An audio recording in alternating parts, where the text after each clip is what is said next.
Hi అండి, welcome to చామస్ kitchen. నేను ఈరోజు చేసిన రెసిపీ చిక్కుడుకాయ పోపు అండి. కొబ్బరి వేసి చేశాను. 300 గ్రాములు చిక్కుడుకాయ పీసులుగా కట్ చేసుకుని కడుక్కొని కుక్కర్లో వేసుకోవాలి. సాల్ట్ వేసుకున్నానండి, కొంచెం ఉడకబెట్టుకోవాలి. ఎండుమిరపకాయలు మీకు కారానికి తగినన్ని వేసుకోండి. ఇంకా ధనియాలు, జీలకర్ర వేసుకుని ఆయిల్ లేకుండా కొంచెం వేపుకోయండి. 2 స్పూన్లు ధనియాలు, 1 స్పూను జీలకర్ర వేసుకోండి. కొంచెం దూరగా వేపుకున్న తర్వాత కొబ్బరి ఒక చిన్న సైజు చెక్క తీసుకున్నాను. అది కూడా కొంచెం వేపుకోవాలి, నీరు తీసేసే వరకుని.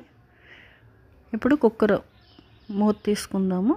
చిక్కుడుకాయలు మనం ఒక జాలి దాంట్లోది ఉడకట్టేసుకోవాలి. చిక్కుడుకాయలు వాటర్ లేకుండా వేసేసుకోవాలి. ఇలా జాలి దాంట్లో వేసుకోండి ప్లేట్లో. ఇప్పుడు జార్లోని ఎల్లుల్లిపాయలు ఒక 7-8 రేకల వరకు తీసుకున్నాను.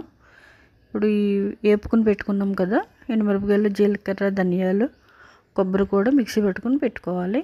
ఇప్పుడు బాండి పెట్టుకుని ఆయిల్ వేసుకుని మినపప్పు, ఆవాలు, జీలకర్ర వేసుకుని ఉల్లిపాయలు వేసుకుని మంచిగా మగ్గబెట్టుకోవాలి. ఉల్లిపాయలు ఒక 2 మీడియం సైజ్ తీసుకోండి. కొంచెం ఎక్కువ కావాలన్నా వేసుకోవచ్చు. నేనైతే మీడియం సైజు 2 ఉల్లిపాయలు తీసుకున్నాను. ఉల్లిపాయలు ఎక్కువ వేసుకున్నా కానీ ఉల్లిపాయలు కనిపిస్తాయి, చిక్కుడుగా కనిపించదు. అందుకని తక్కువ వేసుకోవాలి ఉల్లిపాయలు. కరివేపాకు వేసుకుని ఇలా గోల్డ్ కలర్ వచ్చే వరకు వేపుకోవాలి.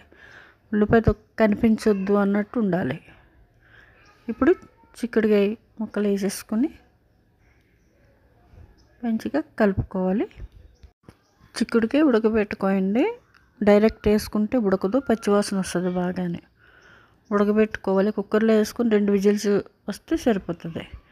ఇప్పుడు సాల్ట్ తగినంత వేసుకోవాలి. కొంచెం వేసుకున్నాం కదా, కొంచెమే చూసుకుని వేసుకోవాలి. పసుపు వేసేసుకుని మంచిగా కలుపుకొని ఇప్పుడు మిక్సీ పట్టుకున్నాం కదా, పొడిలాగా పేస్ట్ చేసుకోకండి, అది పొడే. ఇలా పొడి వేసేసుకుని మంచిగా కలుపుకోవటమే. మంచిగా ఇంకోటి సిమ్లో పెట్టొద్దు, కొంచెం మీడియం పెట్టుకుని మంచిగా కలుపుకోవాలి.